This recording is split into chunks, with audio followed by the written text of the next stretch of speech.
And in 1912, he invented his most famous escape of all, the Chinese water torture cell. He was hung in upside down. His ankles were then padlocked to the top in a sort of steel frame. And the steel frame was padlocked to the thing. It was filled with water, but the audience now could see him inside, sort of turning blue in the face and burbling, and his hair just sort of floating around, and the screen would be put around, and I think then in about a minute he would be out. A dangerous stunt, although a couple of modern escape artists have done it too. One of those escape artists is a man better known for his playful stage illusions, Doug Henning. In his first TV special, I saw him perform the Houdini water torture cell. And that was the big buildup, is that Doug Henning on live television is going to form this escape that Houdini nearly died in.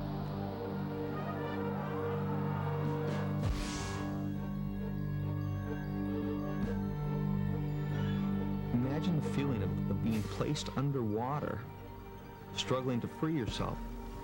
So your whole sense of balance, the water wanting to go up to your nose, that whole element of danger, the psychology of being in this small space and escaping, it gives it a whole element of difficulty that just is not meant for the human body.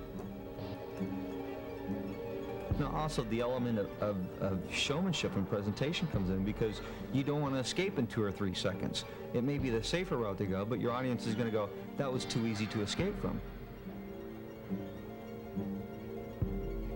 Later in my career, I was able to acquire the water torture cell that he used, because after that he never wanted to do it again. He said it was just too dangerous and too stressful on him and his audience.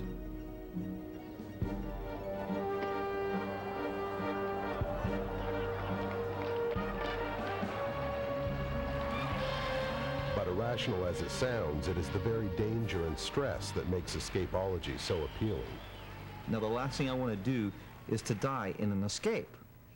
But when that element of risk and danger is there, people can come up and they can stand on the edge of that wall and they can peek over at somebody else playing with the lions, and they don't have to touch it, and they're safe and secure on the other side. It's not that we want people to die, it's just that we don't feel the excitement unless there's that risk.